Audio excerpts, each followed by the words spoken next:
Hello दोस्तों, नमस्कार। मैं हूं रामचंद्र प्रजापति और एक बार फिर से एक छोटी सी गीत लेकर के अपनी टीम के साथ में प्रस्तुत हुआ हूं।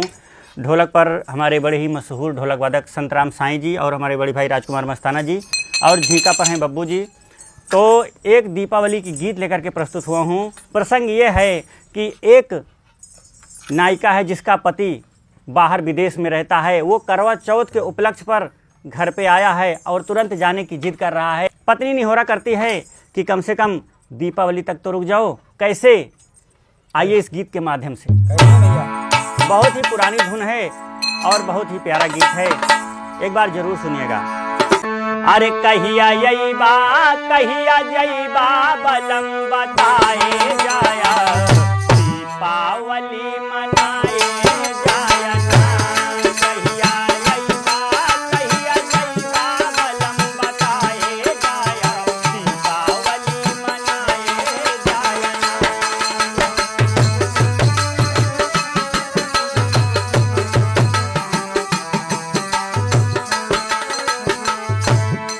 हो मनाए जाया ना, हो मनाए जाया ना।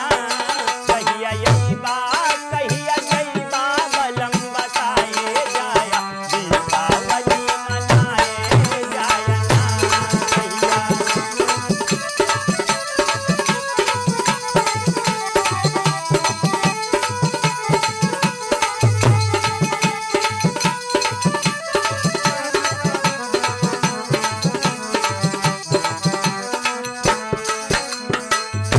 और कह रही है कि जब आप नहीं रुकोगे, चले जाओगे, तो हमारी दीपावली सूनी लगेगी। हाँ, कैसे हम आवाज जगाओ? अरे हाँ भैया, हाँ, वो कह रही है कि भैया पड़ोस में सब लोग खुशियाँ मनाएंगे, पटाखा लगेगा, छुरछुरियाँ लगेंगे, हमारे बच्चे देखेंगे। कैसे? कैसे भैया? घरे पड़ोसी लगे पड़ाका, तो हमारे घरवा सुन सड़ाका। घरे पड़ोसी लगे पड़ाका,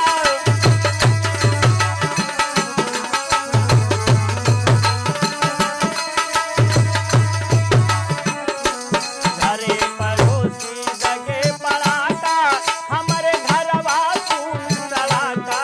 घरे पड़ोसी लगे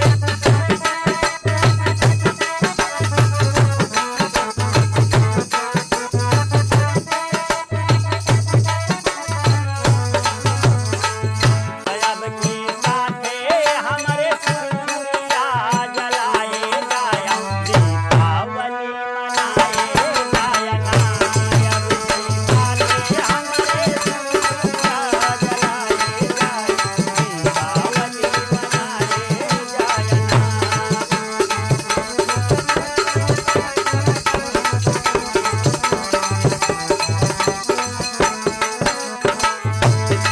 हो मनाए जाया ना, हो मनाए जाया ना। कहिया जइबा बलम बताए जाया, दीपावली मनाए जाया ना।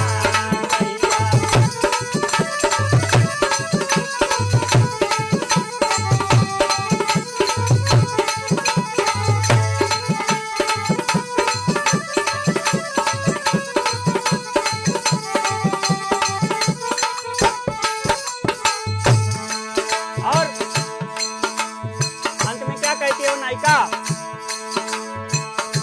कि आवे दीवाली हर साल, कि हमारे दियरा रहे मलाल। आवे दीवाली हर साल,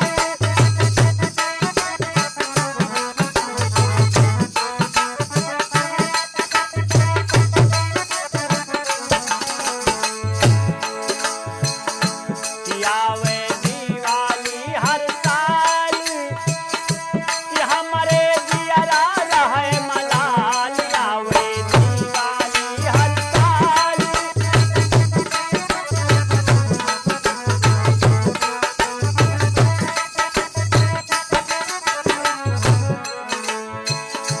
सबल माँ रामचंद्र संग दिनवा जरा बिताए जाया, दीपावली मनाए जाया ना। सबल माँ रामचंद्र संग दिनवा जरा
दोस्तों, ये था हमारा दीपावली का गीत।